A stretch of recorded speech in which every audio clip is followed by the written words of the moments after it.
Kalau ada hamba Allah yang meninggal, malaikat itu satu sama lain bilang magaddam, magaddam, magaddam. Apa yang sudah dia persiapkan untuk kehidupan selanjutnya? Bekal apa yang sudah dia kumpulkan untuk kehidupan di akhirat?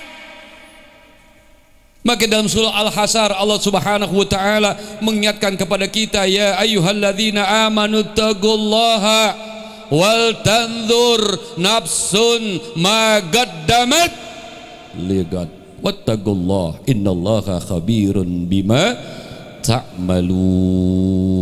Apa yang kita persiapkan? Hidup di dunia semua orang ingin bahagia, perlu dengan bekal. Di akhirat pun ingin senang, ingin bahagia, ingin selamat, perlu dengan bekal. Maka saudara, ayo, bila kita ingin kubur yang sempit, kubur yang menakutkan, agar dia berubah menjadi raudhah min riyadil jannah, dari sekarang kita persiapkan bekal dengan beramal, dengan beribadah yang semua diniatkan lillah wa fillah, karena Allah Subhanahu wa ta'ala.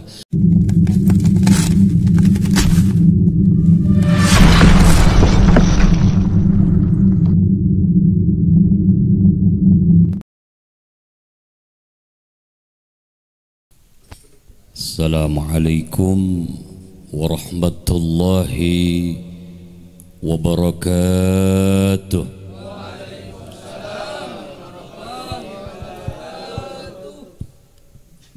Alhamdulillah alladzi ja'ala al-mauta tazkiratan wa mau'izatan lil muttaqin.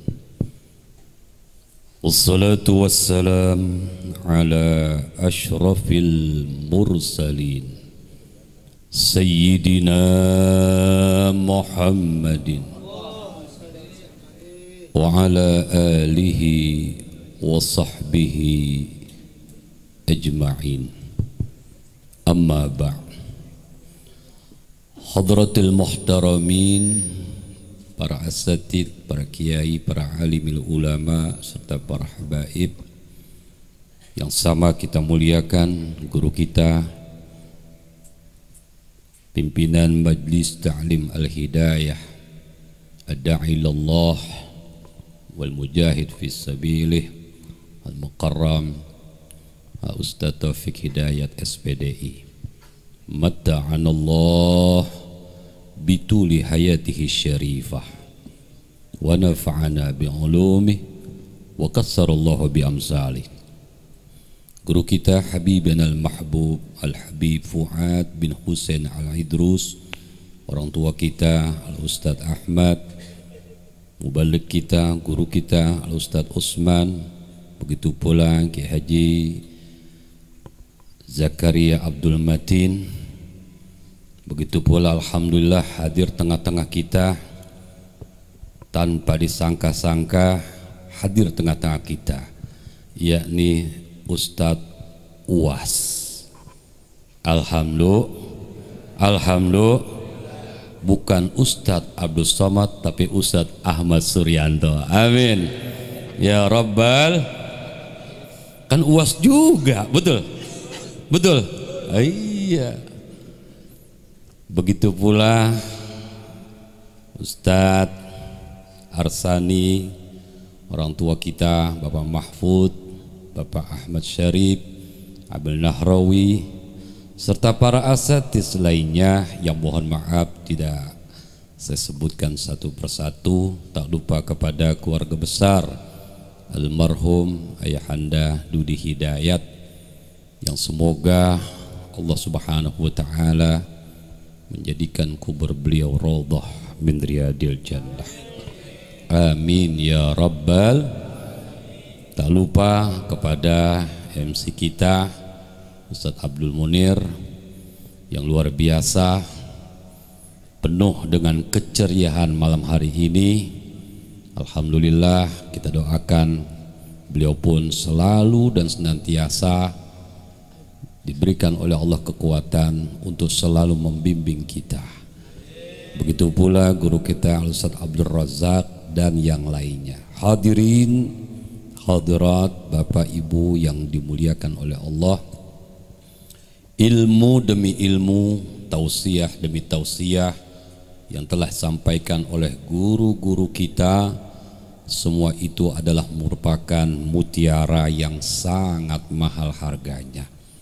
Tinggal kita mau mengamalkan atau tidak.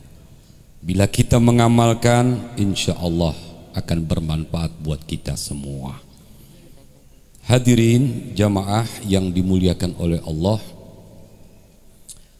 Rasul sallallahu alaihi wasallam menyatakan dalam sabdanya, taraktu fikum wa'idhain natiqan wa samitan.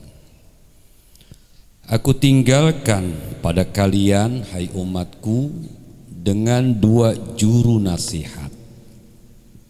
Orang dimanapun dia hidup dan tinggal,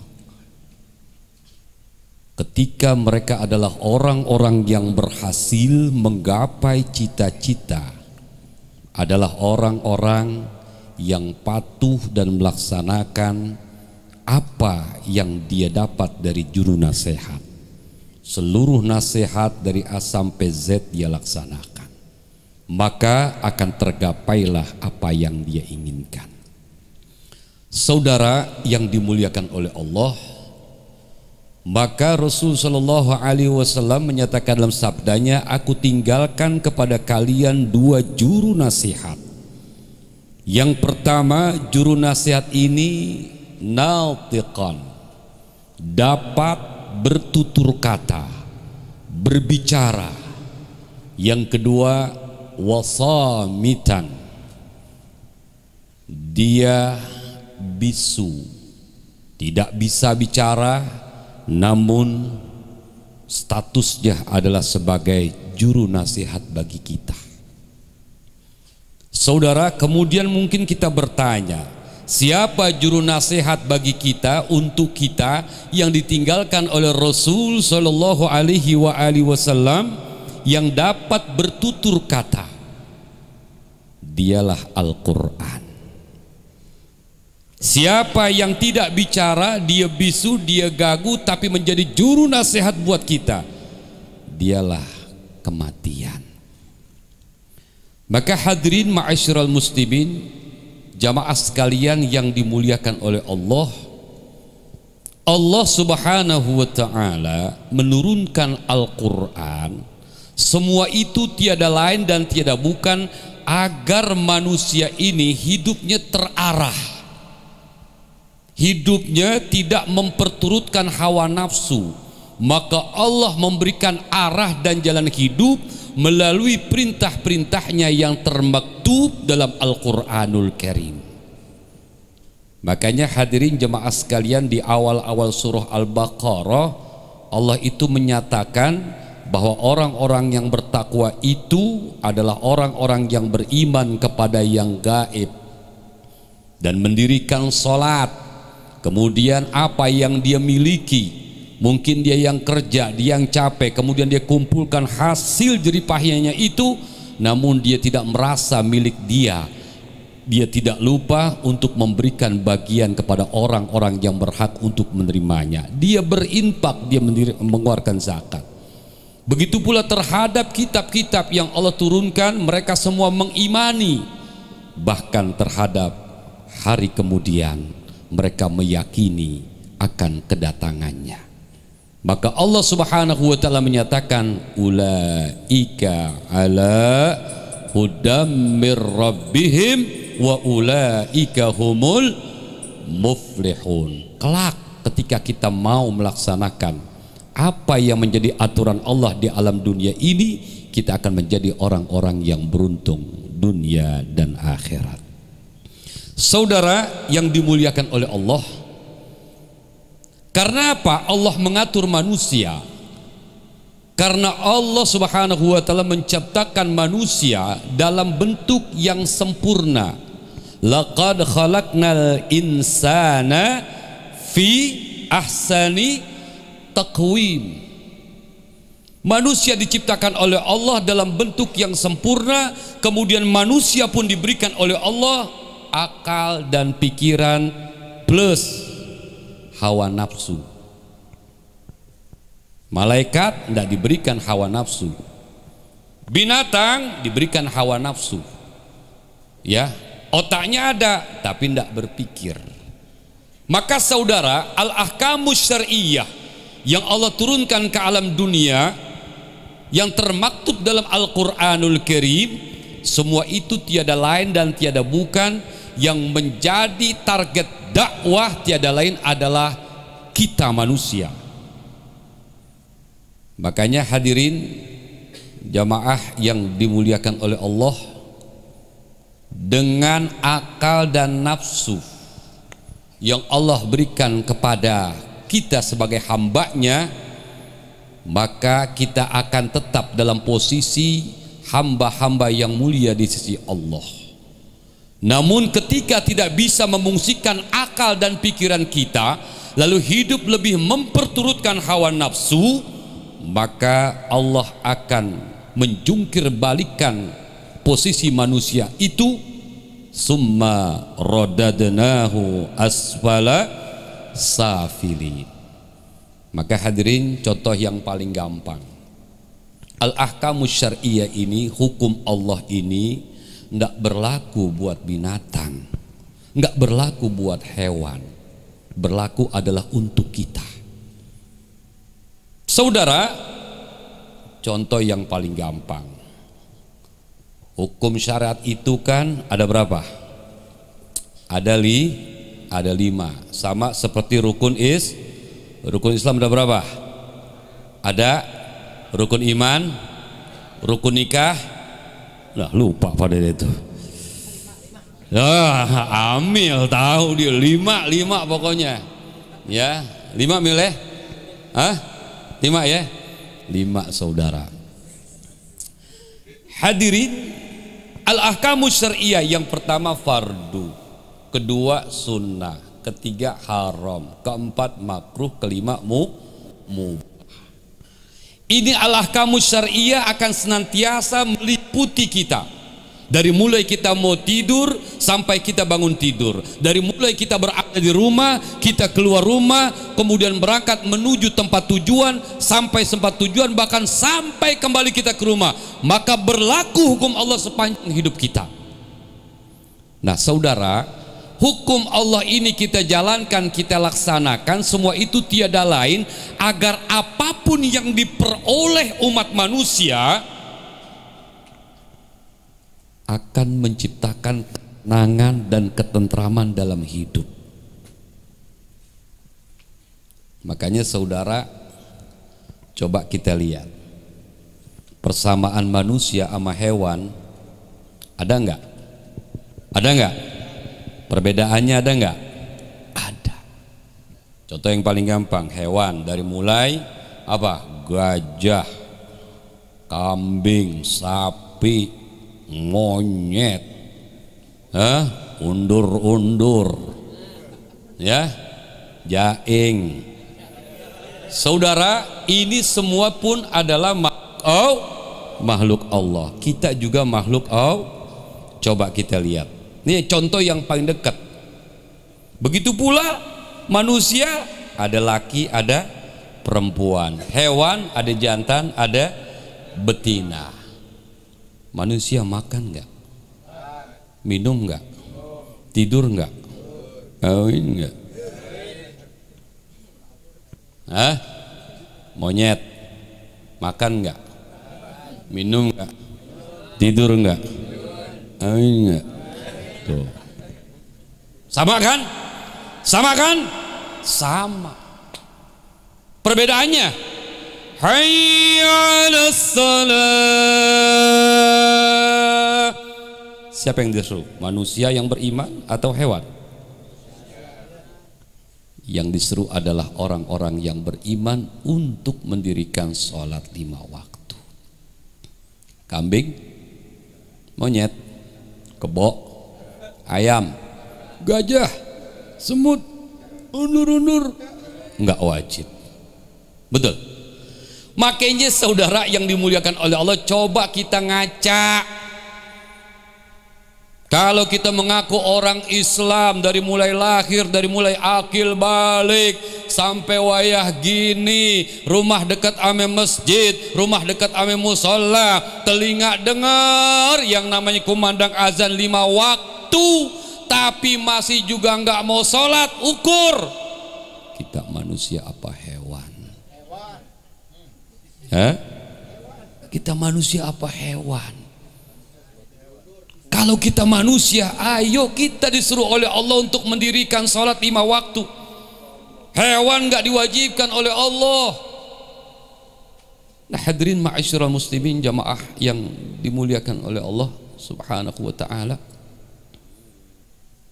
Yang kedua, sebagaimana tadi saya sampaikan, hukum Allah Subhanahu wa ta'ala perintahkan untuk dilaksanakan oleh umat manusia untuk menciptakan ketenangan bagi umat manusia dalam mencari rezeki. Cari yang halal, meskipun sulit, meskipun mungkin hasilnya tidak menggiurkan, cari. Jangan pernah bergeser dan jangan pernah tergiur untuk mencari rezeki yang haram. Lihat saudara, dari mulai maling kelas kampungan sampai maling kelas kakap, kira-kira hidupnya tenang nggak? Kenapa nggak tenang? Karena mengambil yang bukan miliknya. Cuma emang ceritanya dari dulu, Pak. Kalau orang kaya itu nggak mau disaingin, nggak mau disarain dengan orang miskin. Dari maling aja bahasanya udah beda gelarnya. Coba yang maling ayam disebutnya apa?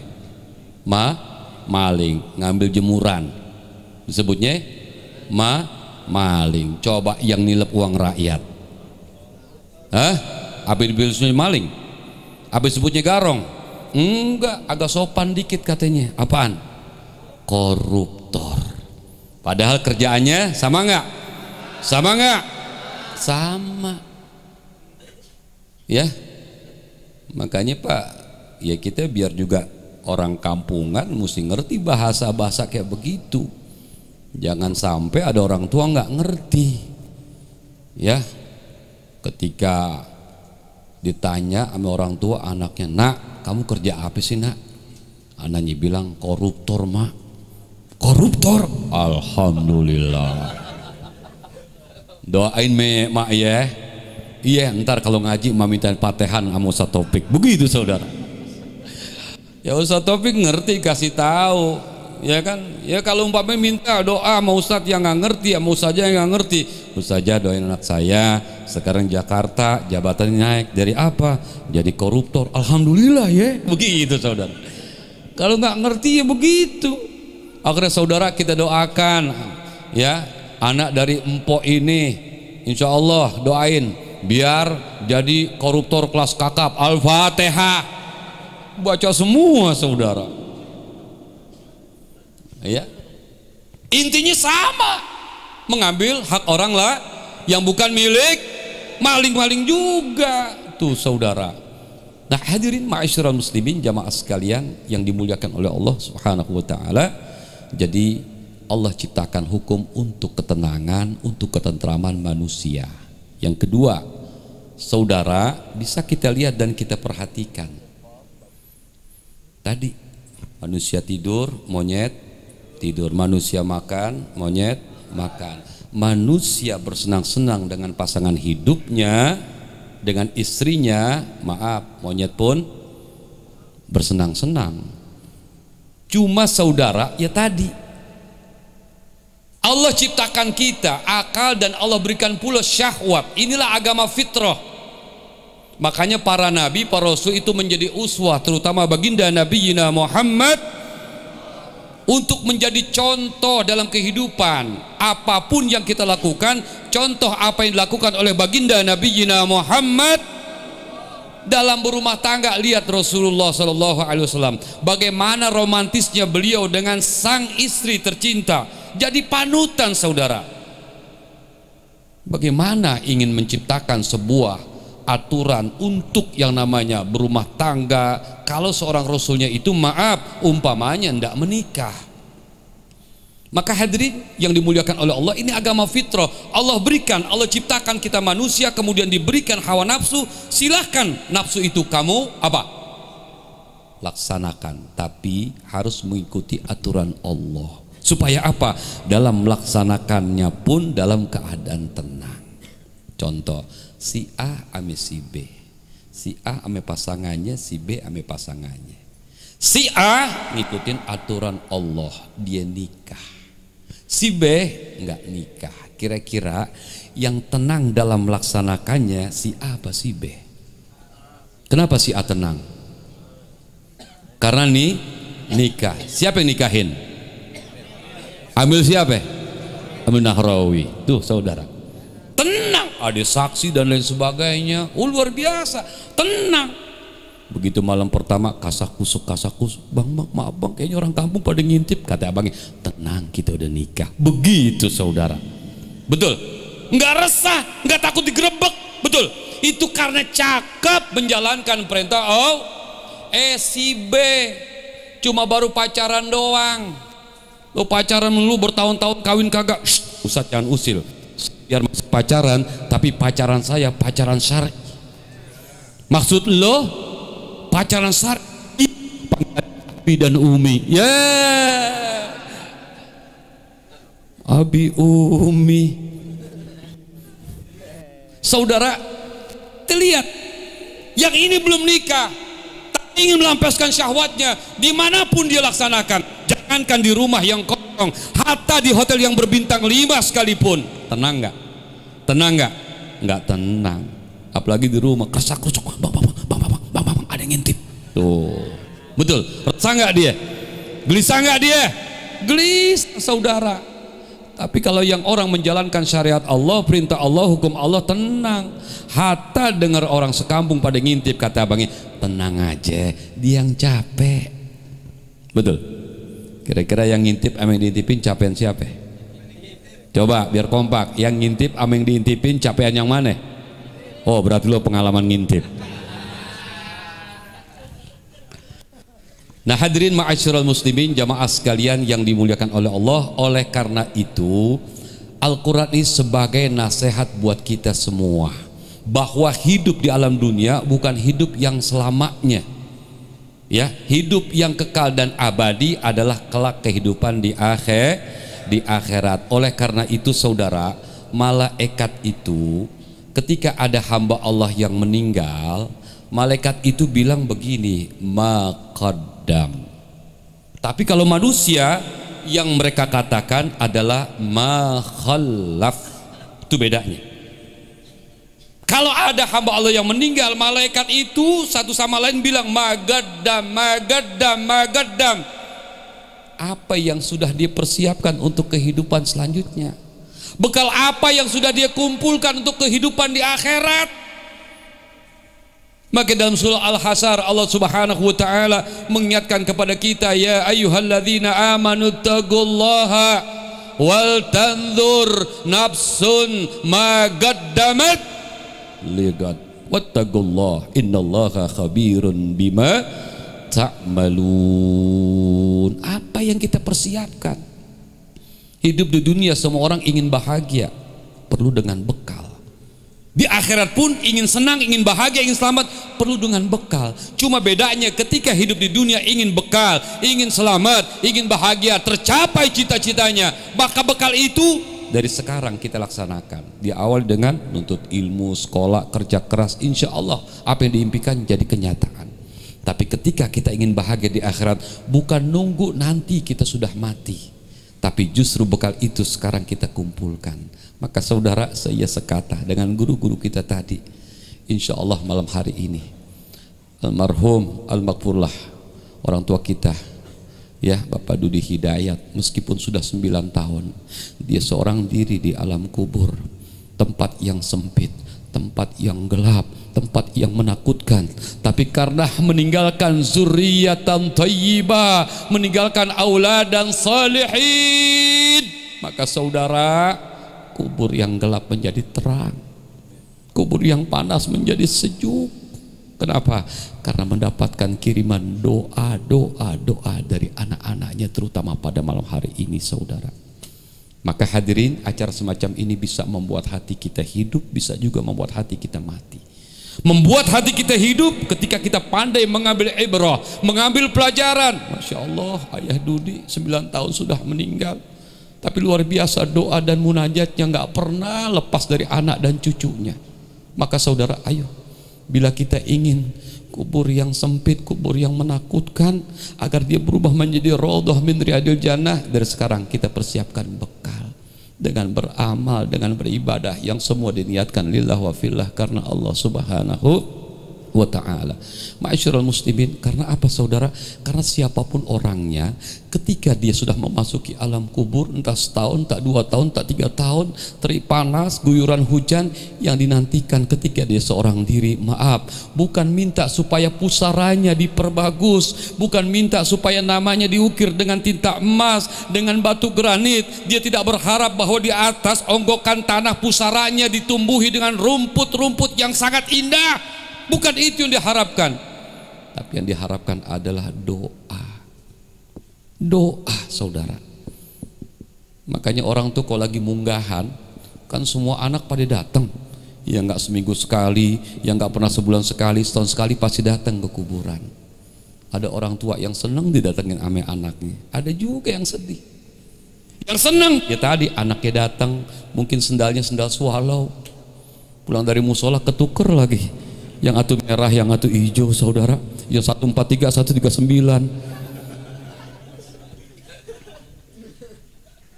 Ya, udah gitu datang bukan naik mobil pribadi, naik Grab, ongkosnya juga kurang. Betul, itu udah promo, saudara. Masih kurang juga. Tapi luar biasa. Mungkin dia nggak bawa air mawar, mungkin dia nggak bisa beli yang namanya kembang 7 rupa, tapi dia datang, kemudian dia menghadap kepada ayahnya, lalu dia mengucapkan salam, assalamu alayka ya walidi wa rahmatullah wa barakatuh, antum lahigun, antum sabiqun, nahnu lahigun, insyaallah minal aminin. Dibacakan Fatihah, angkat kedua tangan, doaul wahba, Allah maghfirlahu warhamhu wa'afihi wa'fuanhu. Itu yang dinanti, itu yang ditunggu. Senang orang tua kita. Datang lagaknya doang, pakai mobil warnanya hitam, bajunya hitam-hitam, emang kulitnya juga kacamata hitam. Datang, turun, nyamperin tukang kembang, berapa air mawar? 10.000. Gimana?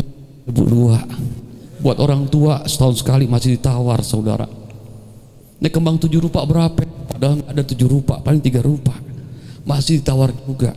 Cuma bilang, Bapak, gimana keadaan Bapak di sana? Mudah-mudahan Bapak tenang-tenang aja. Bapak nggak usah pulang ke rumah, Pak. Bapak biar tenang, diguyurin air mawar biar adem, katanya saudara. Nggak ada doa, nggak ada yang namanya baca Fatihah. Naudzubillah, tsumma naudzubillah. Jangan sampai ini terjadi. Oleh karena itu saudara, ketika saat ini Allah masih memberikan kesempatan umur pada kita, kita jadikan anak-anak kita, mereka adalah sebagai tabungan simpenan yang kelak ketika kita seorang diri, kemudian mereka mengirimkan berbagai macam doa dan munajat yang semuanya itu tiada lain dan tiada bukan kita harapkan setelah kematian kita. Hadirin jamaah yang dimuliakan oleh Allah, kemudian orang bisa mati hatinya adalah orang-orang yang ketika hadir dalam acara haul semacam ini atau takziah namun tidak pandai mengambil ibrah.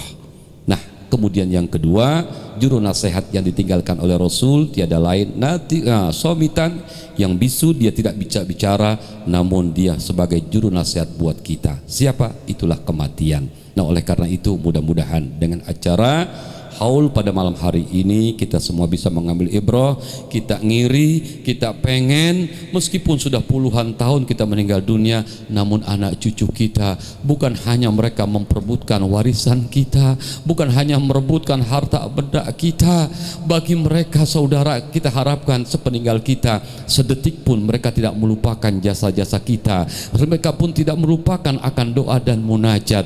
Oleh karena itu bentuk sekarang lumbung-lumbung amal di dalam anak-anak kita. Agar apa? Agar nanti ketika mungkin amal kita kurang, mungkin amal kita pas-pasan, maka dibantu amal itu dengan anak-anak kita yang salihin dan salihat. Tadi guru kita Ustadz Usman telah menyampaikan hadisnya, manusia ketika meninggal dunia semua amalnya terputus. Saudara, makna amal terputus, maaf, ini kan yang suka digunakan oleh orang yang anti tahlil, yang suka dijadikan dalil orang-orang yang anti maulid, anti yang namanya haul. Percuma, kenapa? Udah putus, nggak nyambung lagi saudara.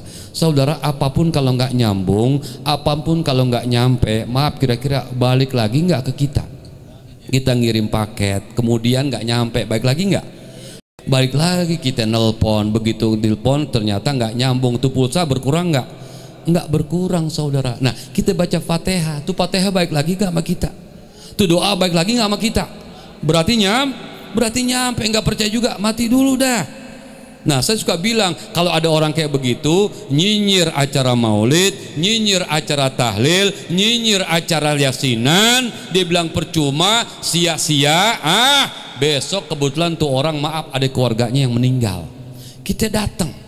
Begitu kita datang, kita doa kita begini, ya Allah, ini si Fulan bapaknya sekarang meninggal, ini anaknya nggak percaya dengan doa yang hidup itu nyampe kepada yang mati, maka kami dari jemaah yang hadir malam hari ini ya Allah, kami mohon siksa bapaknya ya Allah, gencet bapaknya ya Allah, smackdown ya Allah, smackdown malaikat, jangan kasih ampun, walaupun dia udah bilang apa, interupsi,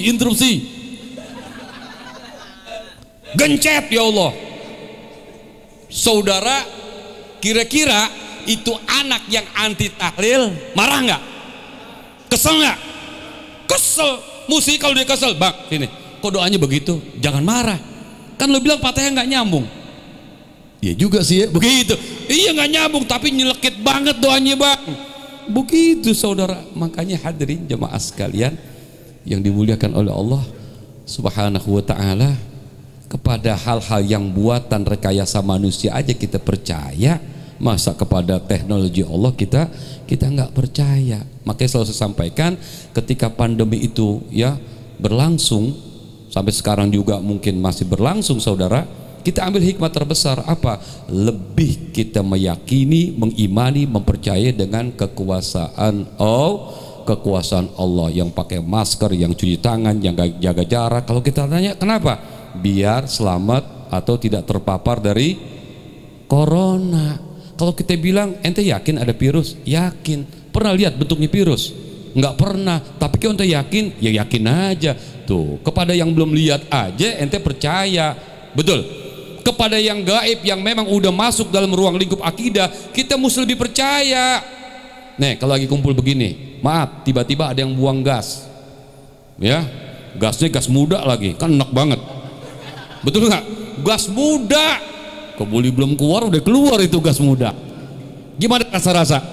Na'udzubillah min dzalik, enak saudara. Maaf, saat itu yakin nggak ada yang buang gas? Yakin ada yang buang gas? Apa perlu mencari siapa pelakunya? Nggak ada saudara. Bahkan mungkin pelaku utamanya sendiri ngilangin jejak. Gimana ngilangin jejak? Tapi jangan lu amalin. Dia tekep hidung duluan, kurang ajar, lagi haul pakai buang, padahal dia yang buang saudara. Yakin nggak ada yang buang gas? Hah? Yakin nggak ada yang kentut? Yakin, amin gitu kita yakin, betul.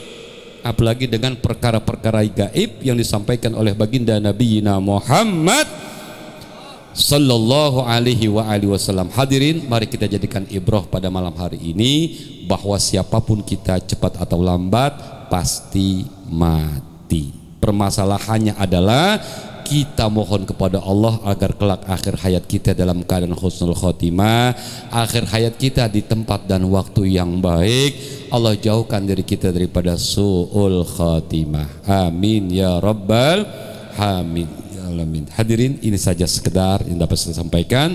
Moga ada manfaatnya bagi kita semua. Kita doakan putra putri, anak cucu menantu daripada almarhum ayahanda Dudi Hidayat, semoga Allah Subhanahu wa taala berikan keistiqomahan, ya untuk senantiasa terus dan terus mensyiarkan agama Allah Subhanahu wa taala, terlebih adalah berdirinya atau adanya Majelis Taklim Al-Hidayah ini. Untuk itu kepada siapapun putra dan putrinya, jangan pernah lupa untuk mendoakan orang tua. Jangan pernah lalai untuk mendoakan orang tua. Dan jangan pernah Anda merasa aman ketika maaf meninggalkan kewajiban agama. Jangan pernah Anda girang ketika maaf tidak mendoakan orang tua Anda. Jangan pernah Anda bangga ketika melakukan kesalahan. Ya, ada orang bijak bilang begini, ketika Anda melakukan tindak kriminal, kesalahan umpamanya, ya orang tua Anda masih ada, Anda tinggal di Bojonggede, Anda melakukan kesalahan umpamanya di Bogor, mungkin orang tua Anda nggak tahu. Ya, kalau nggak berurusan dengan hukum, saudara. Tapi ketika orang tua Anda sudah menghadap kepada Allah, terlebih ruh orang yang beriman diberikan kebebasan oleh Allah kemanapun dia menuju.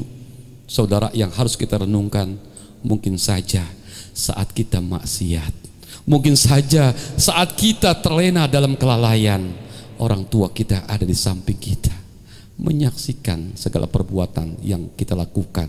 Oleh karena itu, jangan pernah bergeser untuk selalu melakukan kebaikan-kebaikan. Terlebih kebaikan itu kita niatkan untuk kedua orang tua. Karena apa? Karena memang itulah yang sangat diharapkan untuk kedua orang tua kita. Semoga Allah Subhanahu wa taala jadikan kita semua yang malam hari ini menghadiri haul almarhum almarhumah Ayahanda Dude Hidayat bisa mengambil ibrah, bisa mengambil pelajaran, kebaikan-kebaikan, amal soleh yang selalu almarhum melaksanakan sepanjang hidupnya. Wallahu a'lam bissawab. Demikian yang dapat saya sampaikan. Semoga ada manfaatnya bagi kita semua. Wallahul muwafiq ila aqwamit thoriq. Assalamualaikum warahmatullahi wabarakatuh.